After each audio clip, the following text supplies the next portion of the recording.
development's so complicated, and there's so many. If you're just someone who wants to be creative and build ideas and like build and design out your dreams, I don't think it's ever reached the point where it's just doable. So I've been working on this thing called Tamagui for the last couple of years, I guess, really, but it's kind of like a full stack, like component kit style system, and like optimizing compiler.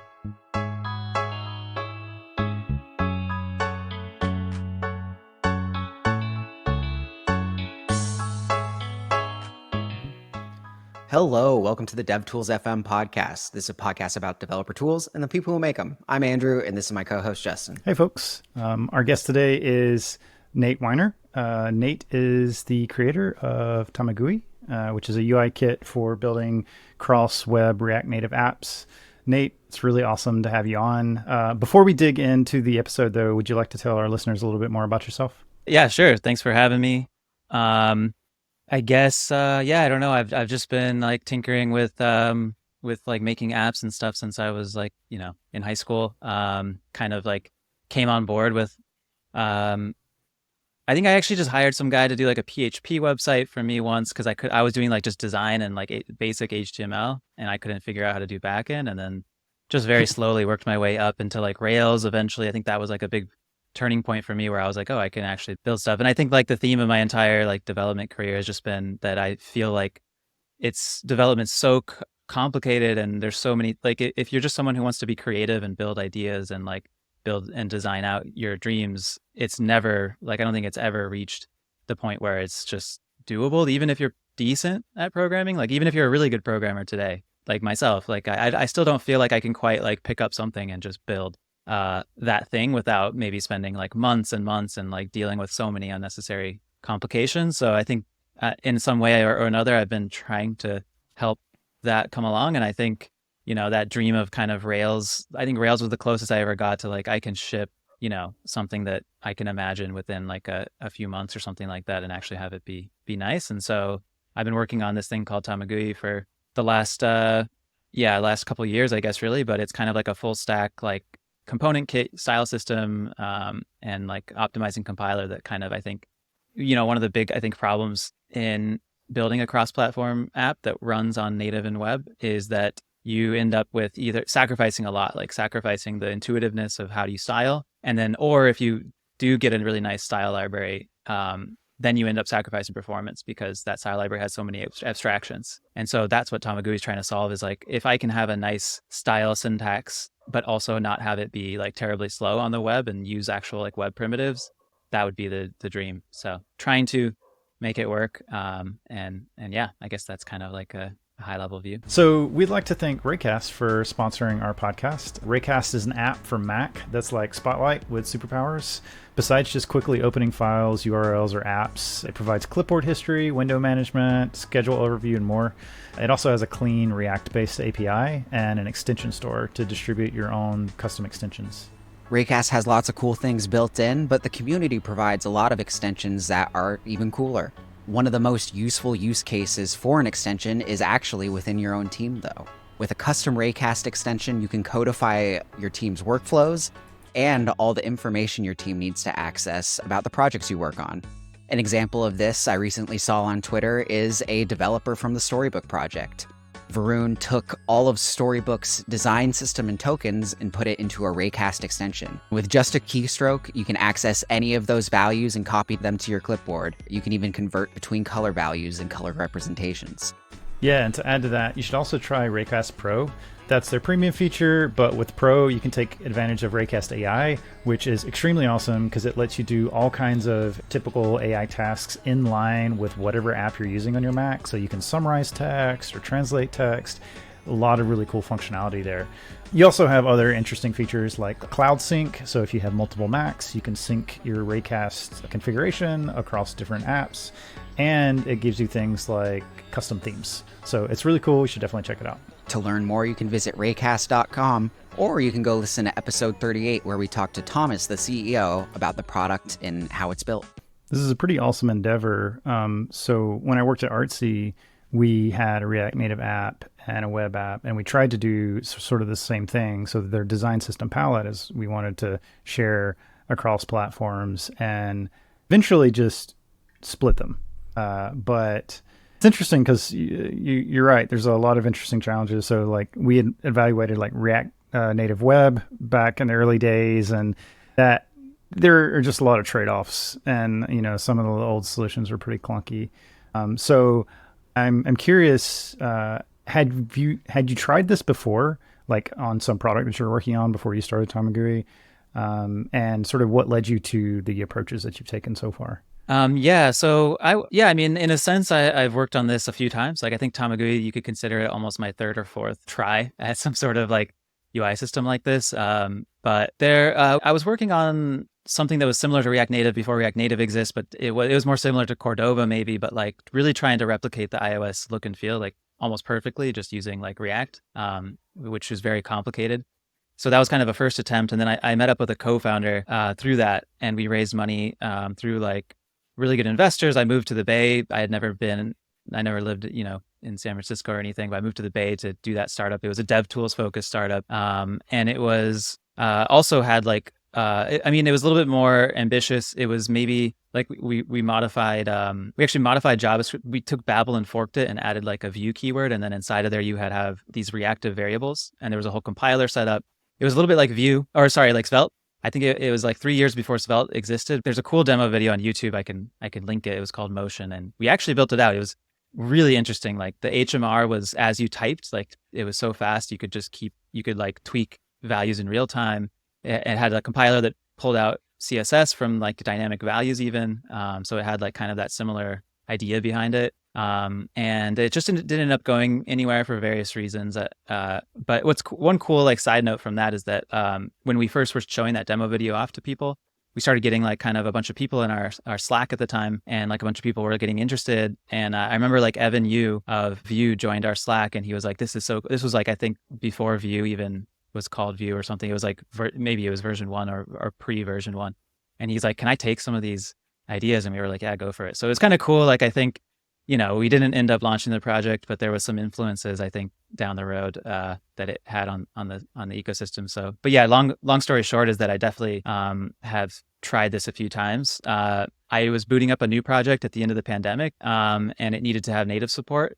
So I was kind of like, well, I had this UI kit. The last version of it that I had tried, which was just for an app before that I was working on, it had gotten too bloated, and it had gotten kind of like, I had thrown in it's really hard to design these things because down the road you try and like do something, and then you end up like realizing that the whole fundamental design, like, the whole CSS problem of like merging styles down, cascading styles, it was like I was trying to get it to like be very correct, and I just literally couldn't fix some of these features. And so I had to rewrite it using atomic styles. And then I realized that some of the way I had done some of the features in that last UI kit, the styling system, the wouldn't really work with atomic styles, or at least I ended up in this giant mess of a refactor where I was like, you know what, at this point, I'm just going to bail on that one. So yeah, so then Tamagui was kind of like, okay, let me start over again, of course. And I grabbed JSX style, which was this library that had already existed that had a compiler, because I kind of knew that like if I'm going to bridge native and web, it's like it already was like my UI kits were already slow just doing web only without a compiler. So it's like it's even more so needed it. And so that was kind of the genesis of the library. So, like for our listeners who don't actually know, like how does it like work in the end? Like, what is rendering to native, and like how do you translate that to web also? Yeah, so it's basically, it was originally running on React Native Web. So same API surface as React Native and React Native Web. So you basically have a limited set of style properties that are they're basically identical to web style properties, but like they're just limited. You don't have stuff like backdrop filter and these type of like more fancy props. But you have like all the basics. And yeah, originally I just built off of React Native Web and even rendered to that. But there was multiple things that were sort of like making that very difficult over time. One was that just React Native Web refused to support class name, and we're compiling to atomic CSS, and so it's like, how do if I can't pass in a class name? I literally was patching. Like I had a script that would go into your node modules and patch React Native Web to make it work with class name for the first like or year or something of like Tamagui existing before, when it was actually called something else and it was very small. But eventually I was like, this is, it's just like I can't really rely on, they closed the issue saying like, we're not going to support it, which was in my mind kind of a mistake. And, there's, at the end of the day, if you don't control the whole fundamental styling system of your library, then it's kind of, so I ended up slowly like moving it off. It was a huge amount of effort. But now it's basically its own style library. It's native, runs on native and web. Like on native, it outputs to, like a style sheet.create or just objects basically. And it passes those objects in as a style property. And then on web, the one big thing behind Tamagui is that it's not like zero runtime on purpose. Just because setting up a compiler and a compile step is always such a big commitment and a risk almost too, because like you have to trust that like this compile time process is working. And I wanted it to be easier to like run without it. So like it runs completely at runtime as well as at compile time. So you can just plug it in without any compiler setup and use it, and it'll output class names, but it generates the CSS and inserts them on the fly or at startup, kind of depending on if you use like a styled component versus an inline style. But then if you do plug in the compiler, it will analyze, everything, and it'll pull out CSS at build time and do a bunch of other nice things to kind of optimize and a few other things that we can get into. So I'm assuming React Native Web didn't want to support class name because like there is no like native version of that on React Native. So like, did you have to solve it the opposite way too? Now that you have class names, do you have to make those work on the native components? And like, is that like a subset of CSS basically? It's a good question. But the answer is just really like that the class name just is no op basically on native. I mean, class name is basically an escape hatch for web, which I actually use it all the time. It's nice. You can just go write some CSS. Like you can add your own little like add-ons, like Tailwind style almost. Like I just add a bunch of little things that aren't supported through the React Native like official API, and I use class name as my like way to target web. Now there is like a platform selector where you can do platform web and platform native and platform iOS and do like specific styles to each one. But still you don't get like, that's still limited to the style properties that it supports. So yeah, it's a no op on web. Expo is working on some interesting stuff right now. They seem to have gotten like a CSS working for native, and they're working on, and I think they built that in order to get like some Tailwind type stuff working for native, so you can do like Tailwind class names, and it's also a limited subset of CSS, and from what I understand, it also doesn't cascade, so there's no C, just CS. But yeah, so there's some differences there, but it seems like we may get some sort of like form of CSS. The whole point of Tamagui is kind of not to do CSS. Like I'm a big inline styles maxi, like even like Tailwind, right? It kind of admits like you're sort of avoiding, like I like the component, like React component model combined with like local styles I think is a really beautiful setup. So it's kind of funny to see that happening, but it makes sense. Yeah, I have a lot of opinions in this space. I've done lots of design system stuff, and I do like Tailwind, and I also like scoped CSS modules. I think they really mix well together. Like when you're designing components, you don't want to design some things in like sometimes width or spacing or all these other things.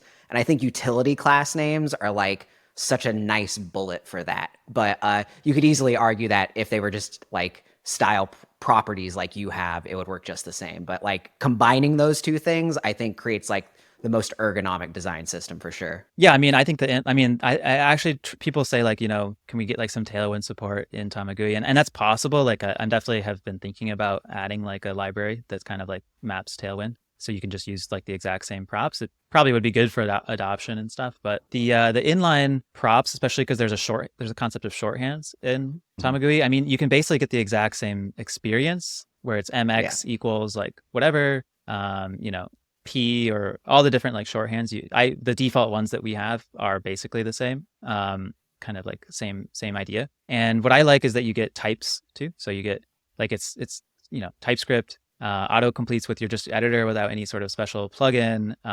There's so many benefits. I mean, like you can like destructure them as props and then play with them and change them and then put them back onto props and like you also get like nice merging, I think, with Tamagui, which is, I have to plug a little bit, but yeah, you get nice merging, which is like the order of the props is important. So that was like a big realization at some point because, for example, we have variants. I don't know. I don't want to like get too in the weeds maybe if people aren't familiar, but like if anyone who's worked with stitches, it's just a way to like expand. I'm sure maybe Tailwind has something like this too, where you can like shorthand for like an expanded amount of styles. Maybe they don't. I don't know. But basically, like you can have a shorthand that's like huge or something like, and if it's set to true, then it expands to be like set the radius, set the a bunch of other properties, maybe the scale. But the problem is then like you want to be able to control that and like override, say, like if I want to override, like expand that, but then override one thing. I realized at one point that like as long as you make the prop order significant to the styling system, so you can have huge, and then the next line you could have like maybe set the border top right radius to 0 if you just want to have like a sharp edge or something like that. And so that was kind of like a big thing and it lets you do this really nice thing where you can kind of like have an API surface where your component lets external users override some styles, but then like maybe you control the rest of the styles and stuff like that. Yeah, it's nice that it's enforced by TypeScript. There's a utility called Tailwind Merge, which is like it kind of does the same thing, like order inside of the arguments matters, and it'll override previous classes. But it's a lot nicer if it's just like built into the programming language and you don't have to like think about it at all. I'm just curious with merge, like how, because like you would have to like string split, like if you wanted to do something like manipulation in the middle, right? It's kind of weird. Not ergonomic at all. No, it's kind of rough. Artsy was using styled components and styled systems, and there are some obvious like performance trade-offs there. But I do think that this approach is really interesting because the types in particular helped a lot. It does make it very explicit and kind of terse, which is nice. And also you get documentation for it too. So just like hover over and see what it is. Funny thing that we're running into now is that TypeScript can't handle it at a certain level because you can nest these styled components. There's so many properties if you think about it, because it's like hundreds of style properties, and then you have pseudo styles like hover, press, and then you have media query styles like so that's multiplying, and then also you can have a media query with a pseudo style like if it's a big screen plus hover, right? So then that's another multiplication of all those like types, and then you can nest them, so you can like styled, keep nesting those, and each time it's adding more. So at some point, like it's actually like we're at the very like tipping point where I've tried to add features and I run into things where like if you nest 5 times, you get the like cannot recur, like what is it, like it may be infinite depth, excessively deep. Yeah, it's the bane of my existence, that error. That's when you know you've won programming, though, as you you run into that compiler error. Yeah, and you're not actually infinite. Yeah, it's not nowhere near infinite. So one of the cool things that Tamagui also provides, it has that base layer of styling, but it also provides a lot of components. And the components remind me a lot of Radix, but I'm really interested to know how they actually work. Like, are you using Radix underneath, or do you have to like implement it in such a way that you can do it on? Yeah, I was definitely inspired by is it Radix? I've been calling it Radix. I'm bad at this. Beat Radix, Radix. Yeah. Okay. I'll go with Radix though, but I've never actually heard someone say it out loud, so I have no idea. But yeah, I mean, it is rad, so that would make sense. No, they're amazing. I mean, they did such a great job with that library. I was very inspired. I love the composable components API. I think it's genius. I think that's like, I mean, especially like it's kind of like one of the hardest problems in styling or like in front end is just like, how do you provide an API surface, but also let people like customize every part of it? And in the past, you've had something maybe like where you have like a prop that's like text props or inner, frame props or something like that. And you just take all these sub objects, but it doesn't nearly give you what you need, because it's just like, how you want to resort maybe like the inner contents, right? You want to flip the ordering or you want to like nest them multiple times. It just like, it immediately runs into like impossible problems. So I think Radix was great. Obviously, yeah, for native, I couldn't just use them, or I would have. And there was an option maybe to like write it twice, but the point of Tamagui was to try and see if you could bridge that nicely. And React Native and React Native Web do give you those nice APIs, or that API surface gives you a lot of the stuff you need to implement it. So my process was actually to most of the time just to steal, like to take the source, obviously leave the licenses in place, and then to like rewrite it, but use kind of a similar structure. So like a lot of the Tamagui components started as like, we need this, let's think of the right way to do it maybe for native. Some of them are a little different in like how they actually work or what they do, but a lot of them are very similar, and even started out as just like taking the Radix source, kind of stripping it down, re-implementing a lot of the insides, and then getting it to work with some of the more Tamagui like style ideas. And it's been really nice. So like yeah, so it definitely, even the website, I think we took some of the ideas from, like, I think I even took some of the website like documentation, like the show code and some of the toggles and stuff like that. It was just, great artist steal. But yeah, shout out to that team, and I think they did a really good job. And there's some differences, like Tamagui didn't start out as unstyled, but it does have an unstyled prop now for almost all the components, so you can basically take the styles out. I think for version 2, we're sort of thinking about going fully, like having like an option just to import it as unstyled, basically, or yeah, just to bring your own styles a little bit more cleanly. But we're almost there. Basically, have it almost working. And then there's some like cool stuff that's come from that radix style approach, which is like one of the big things that I think is one of the coolest parts. And I just haven't done a good job of like talking about it or demoing it. I've got like some cool demo videos for sure that I think we could put out that would show this. But we have this idea of an adapt component that if you nest it inside of your like certain components, you can adapt them to other components for certain platforms or certain media queries. So for example, like a modal or a popover, you can adapt into a sheet if it's on like a touch device or something like that. And then it'll actually portal the contents. So it's kind of cool. Like you just have this like one big thing that's like, your portal and has all the contents and everything you need it. And then inside of that, you just put adapt, and then you put sheet, and then you have all your sheet components, which are also radix like, so you can customize all the sheet stuff. And then you just, inside of the sheet where you want to portal it, you put like adapt.contents, and it's pretty cool. It like magically turns from a popover into a sheet on a small screen or something like that. And the amount of like stuff that's doing, compared to like if you were trying to implement that yourself is insane. But also I just think the radix, like that flexibility, like where you can fully customize both the sheet and the popover and then adapt them into each other because they're nested composable components like that. It's like, I think it's a really cool, like maybe one step. It's like unlocked by the radix API, but also kind of working in a new way. That's pretty cool. Yeah, I remember reading like 5 years ago, like that composability in React was like what you should shoot for, and it like boggled me. But then once I started building design systems and found like the sub component pattern, it changed it all. I was like, oh my god, it all makes sense. Like I can just add tooltips to things. I was going to ask you about how the styling works, because styling on the different platforms is far different. And if I'm creating this like shared design system, am I giving up some of the platform specific styling, or do I still? Yeah. So, well, I mean, part of that, yeah, I mean, you definitely are constrained to the style properties, but you have, obviously, like we kind of touched on with the class name and stuff, you do have escape hatches. You also have platform specific style selectors now, which is a new feature just maybe like a month ago that we landed.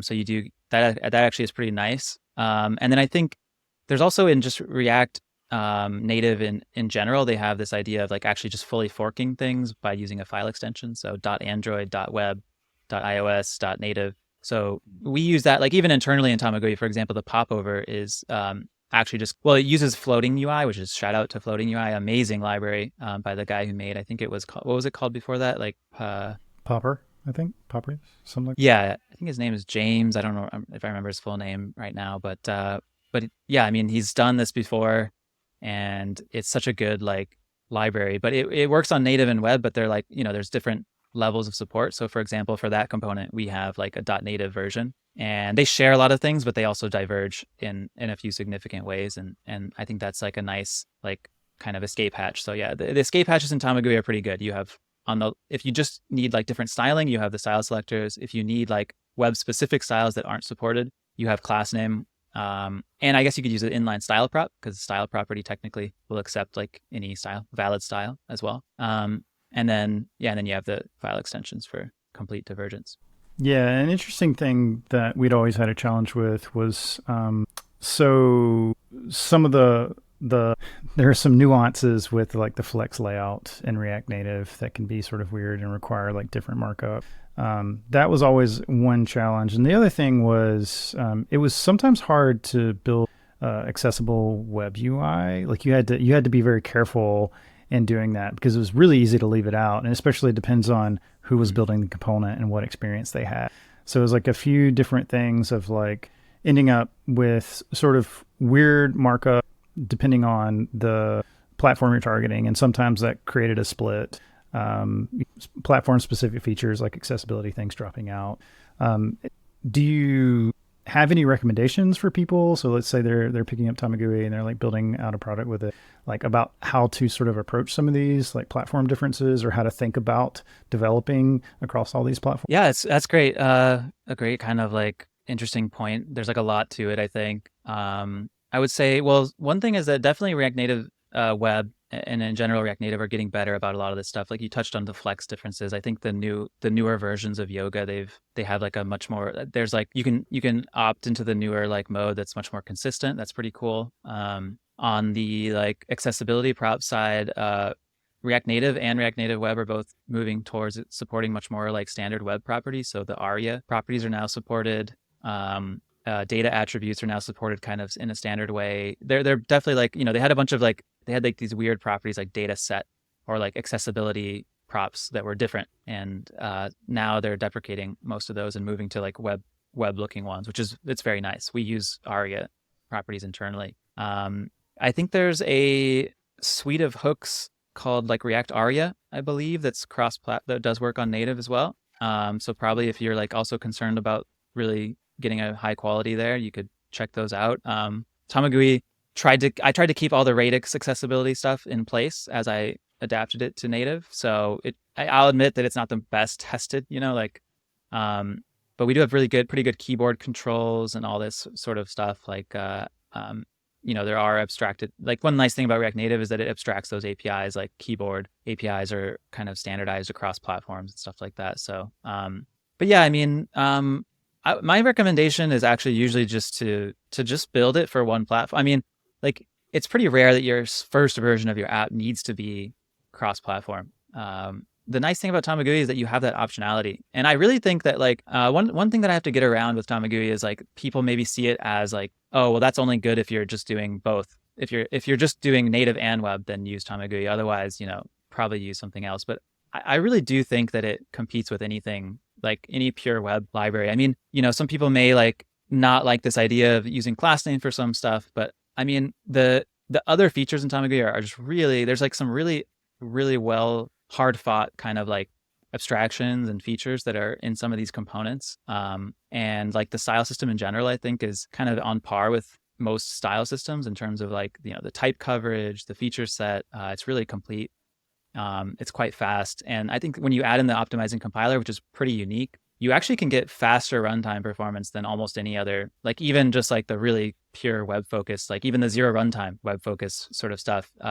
Yeah, maybe like the pure zero runtime, like web focused ones that where you don't abstract a lot of things and you're just using them straight up. But I think what's nice about Tamagui's styled system thing is that you can build up this vocabulary and build up these variants and these like abstractions that are very like nice and elegant to use, but you're not actually paying the cost of like an extra layer of rendering depth of like a React component that's sitting in between you and your div. Because the optimizing compiler just reads that all, flattens it out into a div again. And so what I found is like, yeah, on the website, on the homepage, there's like one of the little sections, because there's all these different sections on the homepage that show each of the different like kind of features. And like in just the responsive features section, it's like over 600 flattened components. So you're literally not rendering 600 React components on mount, and it makes our Lighthouse score, I think, like it's 15% or more improvement just by like flipping a switch. But it's also like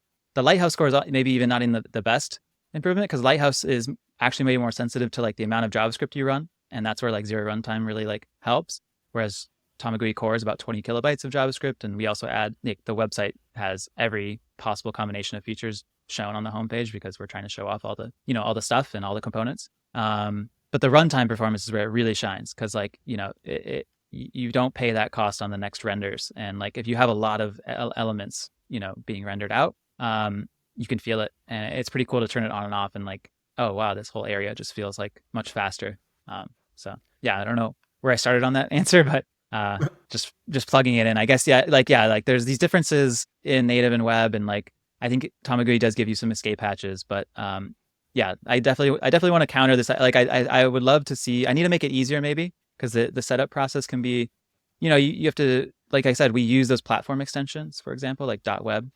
And we also have like an environment variable that you have to set to like tell it which environment you're in. And I would like to get rid of those too. Like that would be cool next steps, is to have like at least a form of it where like it's just plug and play. There's no build step. There's no like environment variable. I think that would probably be the next step to really get like, especially web users who just, you don't want to fuss around with configuration if you're just trying to throw together like a landing page or something. So I want to dig more into the optimizing compiler. Like how determining what not to render? Because like in my experience, most of the React components I write, like I feel are necessary to render the page. So how does the compiler choose what and what not to add or remove? Yeah, so it is limited to Tamagui components, right? So it's not optimizing anything outside of the Tamagui world.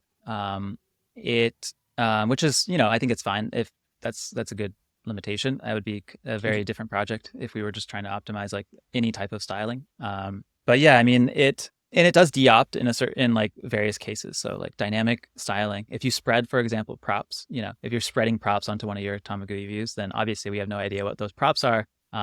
So if it was a div, then things would just fail. So we deopt on stuff like that. On native, it doesn't optimize as much because, like on the web, we can assume that they're CSS variables. So there's a lot of fancy stuff around. I mean, there's a lot of like hard fought work because you can plug out, for example, animation drivers. And some animation drivers, like the React Native animation driver, doesn't support CSS variables. So we actually have like all this crazy like amount of work that's like the optimizing compiler needs to know that if there's an animation on this component, that it can't flatten it all the way, right? But if it's a CSS driver, it still can flatten it because it's CSS, so it can assume that. And then at the same time, there's like these like very intense like complications between like theming and like if it's using like a raw value for this animation driver, it needs to track that and know that it. So like basically, there's a lot of complications there. But it's on the web, it optimizes a lot more because CSS variables and media queries can be extracted and stuff like that. So you can basically like assume a lot. And then it just does like some analysis. So it just loops over all the properties. It even does try to do like using the node VM module. It tries to actually partially evaluate things. So like you can do ternaries, nested ternaries, like object spreads, as long as it can analyze them. You can even have like abstracted things where you pull out, some props into a different file or into a up above, in the outside of the render loop or something. You can have like an object that even references other objects. Like it's trying to do some actual like real analysis using a combination of like Babel and the Node VM package to grab all the everything that's in scope and then like pass it to the Node VM and try and run it. And then if it comes back successful, it says, cool, we've analyzed everything. We can understand all the properties statically, basically, and we can flatten this into a div at this point. But it can leave stuff like, if there's conditional logic, it still leaves that, but it's just instead of passing to Tamagui, it's doing like a class name. So it's like, this class name equals this plus conditional, that class name, concat it together, et cetera, et cetera. That's awesome. Another feature that you show off on the homepage, and I've had various challenges with, is just helping smooth out animation. Can you talk about like how y'all approach animation and maybe even for people who aren't aware, like what some platform specific issues you might have when you're trying to build something like this? Yeah, the animations has been a whole journey. It's one of those things, like I said, like I alluded to that last UI kit. One of the reasons I think it failed was that I built it one way and then later on I needed to add features and then you realize that those features just don't fit, right? And I was worried about that with Tamagui. Like I was thinking about launching it. I had it mostly working for what I wanted, the design system, the style library and everything. And at the time I didn't have any like animations at all. And I had a choice, like, do I do no animations? In the first version, do I do maybe one type of animation? Like just the obvious choice would just be the React Native animated driver because that, it's built into React Native and it works on web and native. But then of course there's this animation library for React Native that's very popular called Reanimated. It's very clean and much nicer API. It's definitely more popular with like maybe like people who are just into that, React Native world. They love to use that because it's very fast and very cool. And much cleaner APIs, right?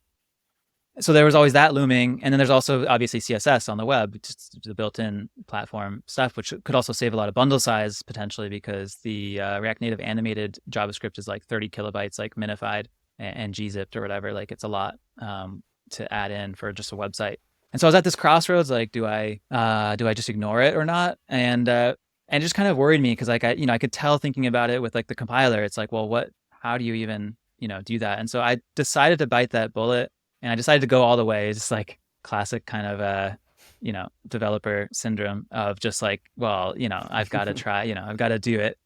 So I did end up implementing them. They didn't work well for like a lot of the life of Tamagui. Like, I think there was always like some bug in one or the other, and it's been a long journey, I think, to get them mostly working. And actually, as of like just the last few months, I think they've really come into their own. Actually, what's cool is the website was running on the React Native animated driver because that was kind of the best supported one. And I've been working with a little bit with Fernando Rojo, who built a bunch of cool libraries in the React world, and he wrote this thing called Moti, which is kind of like it kind of abstracted reanimated for native and web into a nicer API. And he also he exported this hook called use Moti, basically that kind of like does all the low level stuff for me. So we rebuilt the reanimated driver using that and got it to be 100% passing on all the different like things that we needed. And I swapped it out in the website, which is pretty cool. Like we literally swapped the entire animation system on the website, and I don't think you can really tell. Like it basically like you wouldn't know, I guess, unless you knew that we changed that out, which was really awesome. But yeah, I mean, the problems have been there's a lot to it. I mean, there's a lot of like careful logic in the style system. For example, like I said, like we need to track if they're accessing values in the theme that are raw values versus CSS. And so our use theme hook that powers the internal, way that we access themes, and the way that people who use Tamagui can access themes. You can use theme hook, or it does like tracking of what properties you access, but not just the properties, but whether or not you called to turn them into a CSS variable or into a raw value at the end. And if you do track them into a raw value, it basically keeps track of. It's a little bit like almost like a state system that you would see, like an observable type state system where each component is tracking whether or not you're accessing any of these dynamic values. And then if so, it has to listen to the theme changes and re-render when it gets a new theme change. Whereas if it's a CSS driver, it sees that you're just turning it into a CSS variable. It doesn't track the theme changes. And so you save, like, because the website's like this pathological case where you have a huge page of components, like way more than you would maybe in like a typical mobile app on one page. And so it's very sensitive. Like if I ever de-opt that, when you switch from light to dark mode, for example, which is like, re-render the whole page in a typical React Native type setup. I mean, that's like really the flex, I think, of Tamagui is like the fact that homepage of the website, you can switch between light and dark mode, and it doesn't really use much work because the only thing it's rendering is some of the animated components and changing out their like theme values. But other than that, it basically doesn't have to re-render anything because it's tracking, So that like the intersection of theming, theme changing, animations, and the compiler are like where things have got, like that's where we've spent, a pretty crazy amount of time trying to get them all working. But yeah, I mean, we could go on and on. I mean, there's so much detail to animations, but I definitely want to like, I think now we're at a cool part too, because we could keep expanding. Like there's this animate presence library that we took from Framer Motion and just kind of adapted that, and it's so cool. Like it lets you do these really nice animations very declaratively, and I think there's like many like further upgrades, like timing like the multi-stage animations that we don't support, but we could get that working across the different drivers. That would be pretty cool. Yeah, just like kind of like it's cool now that it finally works basically fully, because I think now we are well set up to kind of like keep going and maybe get more, like, because CSS is very powerful with animations, and we haven't really gotten to that level. We just have the most basic stuff. So yeah, it seems like a lot of the features that you're working on work towards making shipping to all targets just like trivial. Like I would never want to think about all this stuff if I were setting up both of these. I would probably punt the issue far before getting to all the animation stuff. So on the homepage, you mentioned server components. Those have been a hot topic lately. How does Tamagui use server components? I'm interested. What's funny actually? I may need to, we do support it like as client components. So we do work with it, and like we've adapted to like incrementally output styles, for example, in the way that they expect it, and all this stuff. But originally I had tried to get full server support because that seemed obvious to me that like you want your UI components to be able to be run only on the server. I don't know. It's a whole thing. I'm not a big fan of React Server components. I really am not, actually. I'm sort of maybe like one of the biggest opponents of it, for like a lot of reasons. But one of them, like a lot of reasons. I mean, the way it's being done is a lot of it, but also just the actual technical side of things. And like, to me, I get the desire, but I wish they would have come up with a much simpler implementation, because I think what's really making it complicated is that you have this like dynamic back and forth where like you can keep going back to the server and re-rendering, and you can interleave all the props, so like in such a complex fashion.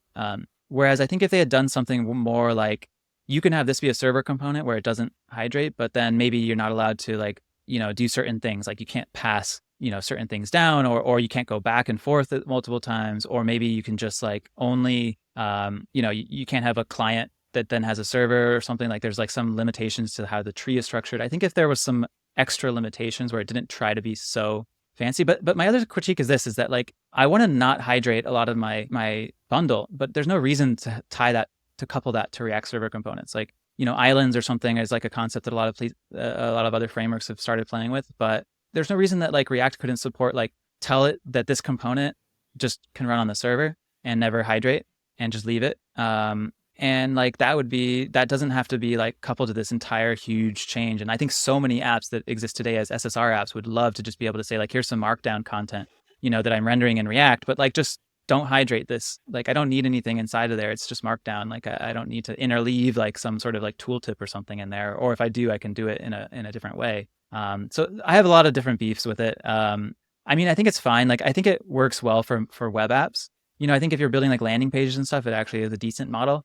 But that's my other problem with it, is like, in the native world, it doesn't really make sense to me, because native is all about local first, offline first, optimistic mutations. Let me just query my data like inline very easily anywhere in the tree.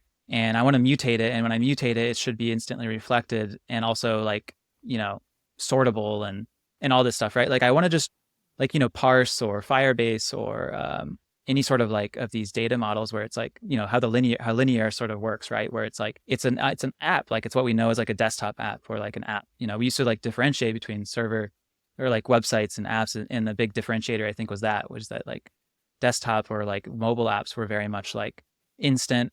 They could store a lot more data locally, so they could get away with like making things feel a lot better. And server components to me represent like almost a regression. Like, you have to go to the server to do a route, which means that like, I have an app that we built using like GraphQL, basically like a very nice library on top of GraphQL.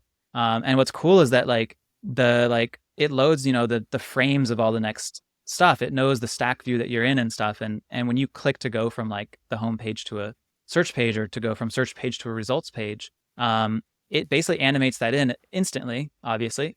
It can do a transition to the next state. It can do like all this like cool stuff. Sorry, by the way, I'm taking this opportunity to rant about server components because it's what I like to do, but go for it. That's what we're here for. Whereas like in the server components world, it literally, it's like the minimum cost you're paying is like whatever it takes to go to the server, get that thing, and come back with the next state. And like, that's just, and people say like, oh, but you can, you could still do optimistic or local first, but like, not really. I mean, now you have two totally different programming models. You know what I mean? Like, why would you choose that if you don't have to? Anyways, there's a lot to that, but like, so Tamagui, so I actually tried to get server components working. I had it working in the original Vite implementation, where they used to, like, when Shopify was working on when they were working Hydrogen, and they had like a full-on React server components model. I got it fully working to where server components actually rendered with Tamagui. And then when Next came out, I just couldn't get it working. There were so many bugs and stuff. That was the other thing, is like, it's just been so buggy and so like, I can't use the Apter. We tried to use the Apter actually, just to like build the studio app that we're working on, and it like slowed down things so immensely. Like, it was crazy slow how like development time and build time and everything. I think they're working on that, but yeah, I mean, so like, but needless to say, like, I couldn't, like, it was very difficult to get it working even with all the docs, and like, there's so much change you have to make internally as a library, like so much change. That it's just like, what's the, like, I'm encouraging people to, like, especially for Tamagui, where it's like, we're encouraging kind of like a universal world. For sure, at some point, like, we'll probably support support it. Just like I said, some people, I want to be the best for web only as well. That's the ideal. But I just think it's not as high of a priority for something like Tamagui, where like, if anything, I think I encourage people to just not use it, because like if you're building an app, it doesn't even work with React Native currently. Like there's no real way to make it work with React Native. And then also, yeah, I mean, yeah, you just literally can't do a React Native app. But also, even if you could, the only type of React Native apps I would see that being good for are like very CRUD style React Native apps, where it's like you're just displaying some basic data, but you don't have a list, or you don't have a chat, or you don't have a like a interactivity that's nice. Well, it's understandable from your point of view as like trying to create these cross-platform apps that like it inherently only serves the web. And the beauty of early React was the incremental adoption story of like, oh, this tiny little part of my page can just be React. With React server components, it's like, sure, incrementally adopt it at the root and serve where you serve your app. And it's like, oh, that's a much bigger ask in my opinion. But now that we've broached the topic of sharing code between native and web, how does that work in Tamagui? Because like I tried to do this a few years ago, create a hybrid style app, and I was like, okay, I'm going to make one app. It's going to render everything, and then I was like, oh wait, navigation and like all these different little things. Then the leading advice at the time was, oh, you just create your app for web and you create your app for local. So how does Mhm. Tamagui solve that? Yeah, so the way that the starters work now, um, is so you can share as much or as little as you want. I still think that the advice of like splitting the root level views, is valid. You probably want to use React Native navigation for native, because it has really nice native support for like stack views and all these different tab views and stuff like that. And then on the web, it's kind of like your choice. We have a starter that comes with Tamagui. It builds off of Fernando's work again with Solido, which basically bridges Expo and Next. And so you still kind of like you have a I would say like basically the world that we're in now with that starter is where you have 95% of your code shared.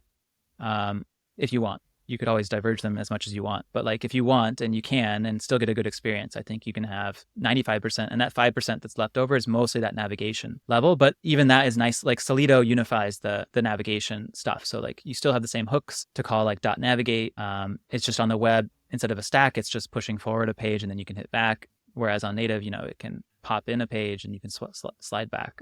So it's definitely gotten better. That story is like, I think that sort of like makes that whole thing pretty worth it. I still think there's like so much to go. I think Expo Router looks very interesting, like what they're doing, where it's file system routes basically. Like that's what I was going to do that if they didn't do it. But looks like they're doing it. So there's less incentive for me to do that now. But like, you can have one file system route thing and then give it different layouts. So you can have a layout for web and a layout for native and fork them. Yeah, I mean, that's kind of the big difference, I would say. I mean, obviously, responsive design and touch-based design, there's some things that you should always probably try and change. But I think with that story in place, it's not too bad. And I definitely recommend using one of the starters, because they save a whole ton of time. Yeah. So as with everything, there are going to be some trade-offs to taking this approach. So, and you've already said that you've sort of laid out Tamagui to be, you can just use this in a web project, you can just use it in a React Native project. It doesn't have to be both. And I really like that tack. So, outside of the benefits of sharing code, are there other benefits, do you think, to using Tamagui in general? And is there a moment when you probably shouldn't use it, that you probably should pull for something else? Yeah, let me start with the second part, because there's definitely times when you shouldn't use it. I mean, it does bring along, depending on how much you use, up to 30 kilobytes of JavaScript for the whole system. I mean, if you use the full component kit, you're bringing along, more depending on the components you use. So for certain things where it's very sensitive to bundle size, then it can be that. I mean, I think it's not bad. 20 to 30 kilobytes, not too bad. But there's obviously definitely plenty of sites where like you're just going for very clean and minimal. It also depends on familiarity. There's plenty of Tamagui brings a design system aspect, and like you may not want to deal with the design system. It's more conceptual burden. There's this concept of tokens. There's a concept of themes. There's a concept of like font. You have to you do your fonts with a certain syntax that expects like line heights and all this stuff to kind of go together.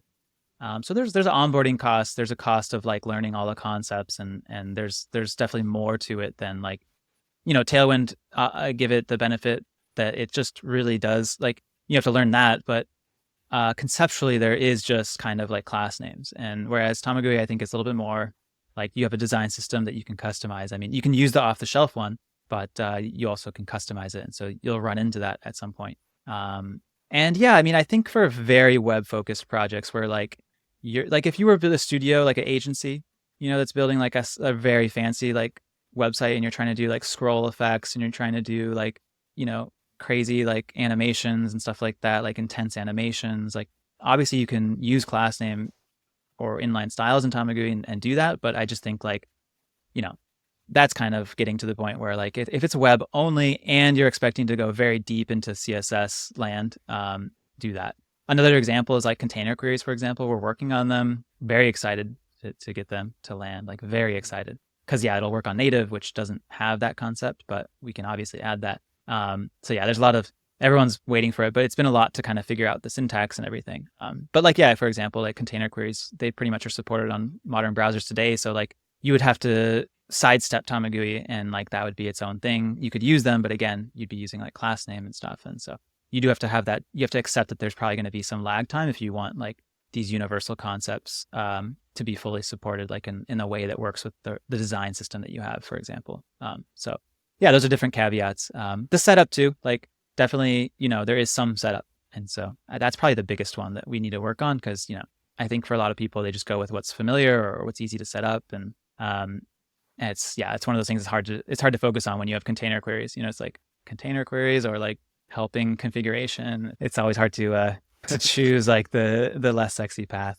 Yeah, so just like some other benefits that we may not have covered so far. So we've talked about the compiler, we've talked about animations, we've talked about the sort of benefits of the styling system and the types that come along with that. Is there anything that we didn't cover?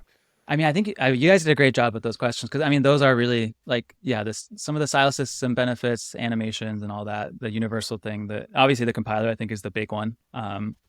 The fact that it's not just about bundle size, it's not just about CSS, but it's also about like runtime performance. That's like I think a big one to emphasize. You get really nice runtime performance improvements. So if your app is slow feeling, that can really help with that. I think the final thing is the theme system. The theme system is probably the coolest part almost of Tamagui, and it's I'm gonna have some cool stuff coming out very soon for that. Because the themes, we went for power. I definitely like I kind of went deep, and I've been doing these component systems for so long that I kind of knew what I needed. But the first versions of themes were like very powerful but very hard to work with, and then we've slowly built up better abstractions around them. We just released this thing called Theme Builder, which gives you this very nice chainable API. There's a guide on the website now that's like kind of very nice, and it walks through all the concepts and builds up to it with like diagrams. And I spent a lot of time on that guide. I think it's pretty cool, but I still think almost no one's using it yet, because it's I just think the Tamagui theme system that comes with it is pretty nice, and most people aren't trying to fuss around with that. But we're working on these next things now, which is kind of like a studio type thing where you can like visually go and create like a theme suite. And the power in our theme system, like I've been playing with it lately, and it's getting very, very exciting. But yeah, the themes, they can nest as many times as you want. So you can have sub themes that nest down. And so if you have your root, light, and dark themes, but then you have like an alert, or like, let's say like, you have a lot of like tooltips or warning dialogues, right? And they want to be yellow. So, I mean, what's nice is that you can wrap that with a theme that's alert or error, right? And it'll actually like retheme all the subcomponents in that tree. So the buttons inside of that will turn red, and the tooltips will turn red, and everything, like it literally will retheme everything below that thing. But then you can go in and there and even further nest it. Like we have this idea of inversing, which is very cool. So you can like just inverse any theme. As long as there's a dark and light version, it knows to like flip at that level of the tree. And if it's a dark red theme, it'll flip to light red, for example, at that level. So it's kind of cool in that sense. Like I just think the theme system it's so badass. It's taken an insane amount of work to really get it to work, especially like with server side rendering. Like there's been so many like hydration issues and also avoiding re-renders, like I mentioned, like that, like all that stuff together has been just a ton of work to get going. And so we're getting like very close, I think, to where people can go in and generate all these theme suites. Like I've been playing with it and like generating like this like neon green with like bright outlines, or like, very subtle like deserty look and stuff like that. And I think the coolest part though is that it's not just like you can also target down to the component. So like each component, if you give it a name, like it's a styled component, right? But you can give it a name, so you can name it like a button or something, and then it looks for that sub theme. So if you have a dark red theme and then underscore button, it'll automatically, like, that component will try and find that theme. And then we have this idea of masks to generate the theme. So it's like the cool thing is like you can potentially go in and say like I want my red to have much higher contrast, you know, and for all these components inside of it, like the buttons should be like much more contrasty, or flip and inverse the text and all this stuff. And like we're just getting to the point where like the power's been there, but the ease of use hasn't. The ease of use is now mostly there on the programmatic side, but now it's still like it's just hard because you need to visualize all this stuff, right? It's at the end of the day, it's still hard for me to generate themes, because like at the end of the day, I need to see them and have like a good loop to like tweak things and have all the right concepts. And so I think we've built up those concepts and all the abstractions. And now we're just kind of putting together like the visual side of it. It's very exciting to me. So that visual side is the studio. Good segue, yeah. But yeah, I mean, the studio, it's an amorphous thing. I haven't known exactly what it is. I mean, I've known that what I've wanted, but like it's been hard to pin down what it should be, especially the first version. But yeah, I mean, I finally, I think we've gotten like a lot of clarity on it, because we were playing with lots of different concepts with it and trying to like make a very advanced version of it work. And I think it was actually the wrong way to approach it. So we've been redoing a more like step-by-step thing where you choose like at each level, like, do you want dark and light? Okay, here's your base themes, choose the colors. Okay, do you want more or less contrast? You can like choose different options. Okay, and then it gives you like a preview screen and you can tweak everything, and then you can go in and apply like, do you want these components to be more or less emphasized, and like with borders, do you want the borders to be more or less? So it's like, it's kind of cool. Like now it's more of a like step-by-step theme building process. That's very like, it's got like a lot of explanations now at each step too, which is pretty cool. Like little like pointers that kind of show you what's going on. And I'm very happy with that. Like it's a huge, like the old version was more like a Figma type thing where it's like, here's all your components and here's all your themes, and click around and like tweak things. And I was kind of getting lost and like, well, okay. Like, whereas this is a much more like, you can import your existing one and tweak it at each step, or you can just generate a new one. And I think we're going to start with that, and then hopefully keep building up from there. Like, I think there's a lot of interesting potential integration with Figma, both import and export kind of like integration with Figma. I think that the studio could have. There's some storybook-like directions maybe, where like you can host all your components and like screens maybe even, and there's also some interesting things where it could maybe run as an extension in your browser, and like you could tweak things within your app actually, and like change the themes on the fly as your app is running. So lots of big ideas, but we have to actually ship something. So this first one hopefully is just going to be this like theme guide. You've also got Takeout, which is well, why don't you describe it? But yeah, Takeout is that is our first attempt to make this sustainable. Tamagui's been open source, and I've been spending like nights and weekends, basically a lot of nights and weekends on it since I started a couple of years ago almost. So we got a lot of sponsors. I've been really, really honestly blessed to get so many sponsors. And we've got a couple more that have just joined, which is pretty cool, like corporate sponsors, but it's just not enough like to really make it worth it. So we launched this first, I guess, attempt to make some money back. It's called Takeout, and it's actually really nice. It's just like we've kind of built our dream stack of what exists today that we think is the best stack for today in terms of like realistically deploying a cross-platform app with everything that you need. So it's mostly based on Supabase. It's building off the starter that you get, the free starter that we have. So Next.js and Expo, monorepo, kind of Solido, all that stuff. And then we added on Supabase with all the different auth and database setup, migrations, and all that stuff set up. It's got a bunch of screens set up too. So you have like login and forgot and all the different auth screens that are universal and adapt. It's got onboarding screens. It's got a bunch of stuff, settings and account screens. We try to cover like all the stuff that you basically need for any sort of app that has like a user system. So it's got all that user system stuff, including all the settings screens, which are pretty nice, like light and dark settings that get persisted and or system or whatever, and like all the different like screens there, account edit, upload profile picture, and stuff like that. So, and I think it shows you how to use like RLS, like, and how to secure them, because that's all set up for the profile screens and stuff like that. So it's great. I mean, yeah, I mean, if I start a project of my own, that's where I would go, and it's doing pretty well. Like I'm not gonna lie, like I was kind of surprised. Like I don't know, most people don't sell starter kits. Most starter kits are free, but I mean, we put so much work. Like we really did put a lot of work into making it really nice, and I think it's unique because like Tamagui is kind of like there's not much else that really is delivering on this cross-platform sort of dream, and so yeah, I think people who are like interested in building a native and web app seem to be responding, which is pretty cool. We'll see how, after the hype dies down. But I do want to also give a big shout out to Ali, he joined at the beginning of this year as basically full-time, and he was a contributor I was giving him some of the sponsorship money to help. And he's just been amazing. Just a really, really great guy.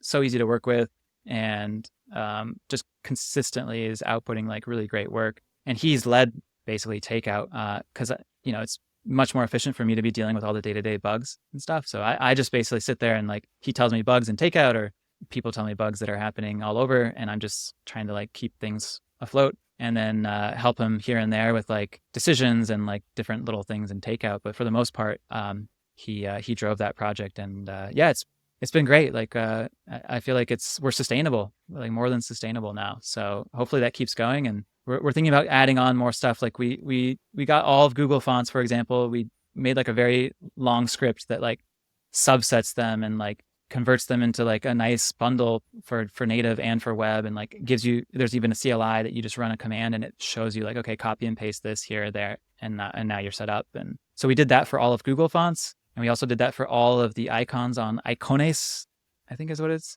icones.js.org or something like that. What is it? I'll have to figure it out. Icones.js.org. So it's like 15,000 icons or something like that across like 50 or something like that icon packages.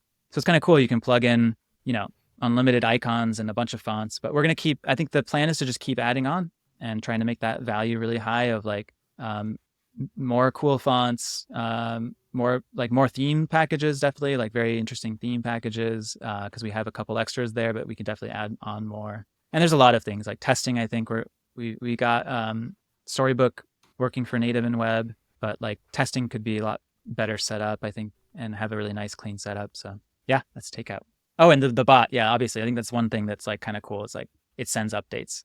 So like we try to structure it in a way that's like, for example, we don't like nest your providers. We do them in a way that like lets you do them flat. We try to like kind of design the repo to be mergeable, and like so you can like stay in your areas, but the infrastructure stuff is hidden into like these different areas. And so we've sent out like 5 or 6 updates since we launched it a few weeks ago, and so far so good. Like we've had no complaints. A lot of people are like giving us good reviews. So there's been like, we got to improve the granularity, I think, of the bot. We've been sending too big of updates almost, but it seems to be working. So that's cool. Yeah, it's pretty cool. The value proposition is definitely there with all the stuff Tamagui provides, and then like the know-how of just running a repo like this paired with the updates. Like I'll admit I've been eyeing it for one of my projects that I want to do. Yeah, I'll take that. Yeah, definitely high value here. I mean, it takes a long time to build something like this. Also, the Takeout website is excellent. It's so good. It's so good. I love it. Tamagui too. I mean, excellent websites. They're so. Thanks, man. I had fun with Takeout. That was a really cool project. I had to tone down a lot of the graphics because like I had like a lot of graphics going on in that header, and I think I removed like most of them, unfortunately, because yeah. But browsers are so good. Like shout out to mix blend mode. Like that's such a cool new CSS thing, and like clip path, and then like WebGL. It's like you have like mix blend running on top of a SVG on a custom font with like a WebGL thing rotating behind it. I mean, it's pretty crazy that that works these days. It is, yeah. The hard to catch up with the web. And my first tooltip of the week is another component from the developer that did Sonar, the React component for Toast that has a really nice API. I'm pretty sure he works at Vercel. This is a similar component coded in the Radix style, where it's a drawer and it has all the mobile interactions, like you can drag the header and dismiss it. So I just love little components like this, and I thought it'd be a nice thing to bring up given the conversation we just had. And you guys have something similar in Tamagui, right? Yep. We have a drawer that's been hard fought. It's one of the harder components to build. Yeah, those drag interactions are no joke. So yeah, I saw Vol too. It's very, very cool. Next up, we have Libre Caslon Condensed. Yeah, I saw this font get advertised on Twitter. Yeah, so I am always down for a new font, and especially a free new font. And this one is just gorgeous. I have definitely scoped this one out for some use cases. But yeah, I don't know. If you're looking for a new font, definitely check out this. So I can put something other than enter on my websites. Yeah. It's a real. I mean, it's a phenomenal serif font, and I also specifically enjoy condensed fonts, especially for headlines. I feel like there is a tendency a lot of times to take up too much space, and I like being kind of very punchy with it. So this is a really good one. Well, mine feels a little out of place. It's not as much of like a tooltip. My other one is though. I just have to shout out GQt every chance I get because to me it's the coolest thing in the world. It's a GraphQL library. You just write your queries like with a hook, like use query, and then works backwards to the GraphQL query. I use it on that's a good example right there, that playground. But like I use it on a large app, and it's literally the best data. Like if you want an alternative feature to React Server components, like this to me is that. It's literally the most beautiful API I've ever seen for fetching data. I think if it was paired with a really nice backend thing to have your graph be pretty easy to build, which I have some ideas around. But yeah, it's such an underloved library. It's so well done. I contributed to some of its development early on. So I see myself there. But yeah, I mean, they deserve much more love. Very cool stuff. So is it like doing some crazy stuff to construct that GraphQL query? It is, yeah. There's some interesting details to be discussed there, but like, yeah, it basically is proxying and reading what you're reading and mapping that back to a GraphQL query. Is this similar at all to GQLS? Yes. That's such a cool. It's a fork of GQLess that I actually was using GQLess and it was really slow. And then it is a whole story, but the developer of GQLess was not cooperating and like blocked us from the repo and stuff like that. We were trying to work with them. Anyways, we ended up just renaming it because that was our only option. But GQt is literally a fork. It was rewritten actually to be like very fast. So it's basically a fast GQless. But yeah, the guy who, I mean, to his credit, the guy who came up with it was like 16 at the time when he released it. And it's such an impressive library for someone at 16. It's because it's not only is it a novel idea, it's not just like, so there's people that do impressive technical. It's very hard to find the intersection, I think, of hard tech and a new idea. Like I see a lot of kids that are like, oh, I built a recursive, optimizing compiler, whatever, like a descent, this or that, crazy thing, but it's like something that's been done. But to have a new idea and then to like actually implement it, like shout out, that was a very impressive project, I thought. Yeah, I remember one of the things that when we were doing React Native at Artsy in particular, there was this always cases where, you would leave a field and that field would still be in the query when you'd removed it from the UI or something like that. It's like we had a thing where we'd set up type safety or something. So it would map up. So we'd like know if we were querying it, but the opposite was not always true. It's like if we removed it from the UI, are we even still using this thing anymore? And this is really great because it's like you just think about the UI and it sort of builds out the query for you. And that's super powerful. Okay, next up we have mine, Postgres language server. This came out from Supabase, and they implemented a language server just for Postgres for VS Code because apparently all the other SQL language servers aren't just Postgres. So I just find this really cool that they didn't really have to do this, but they took the time to implement something that's pretty complicated and everybody can benefit and not just Supabase users. So shout out to them for that. They are pretty deep in the Postgres ecosystem. Yeah.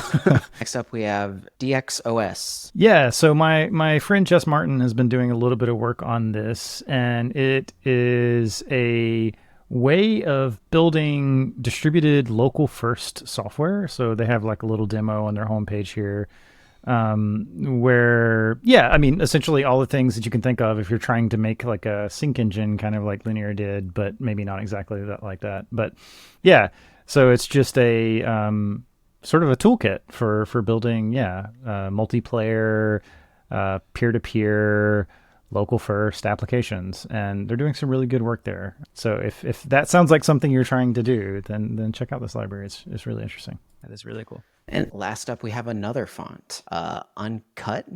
A little bit funny name now that I think about it. But yeah, so it's actually not a font, it's just a collection of fonts. But I found this while working on Takeout. It's actually where I found the font that we use called Cherry Bomb. Especially the title, I think, or the display section. I just found this recently. I don't know how old it is, if it's old or new, but it's got just cool stuff, like different looking fonts. It's like a really nice collection. I'm probably gonna try and like add it into our Tamagui, CLI script or thing, because it's like a nice suite of fonts. Yeah, there's some wacky ones in here. Well, that wraps it up for Tooltips. Thanks for coming on the episode, Nate. This was a really fun time getting to learn about Tamagui and all the different considerations you have to make when building for so many platforms. Yeah, thank you guys so much. This was it was a great conversation. You guys brought up all the good points, so I appreciate that, and it was really nice to chat. Yeah, and massive respect. I know, having worked on something similar for a short time, I know this has been a ton of work. So it's really cool to see what you built.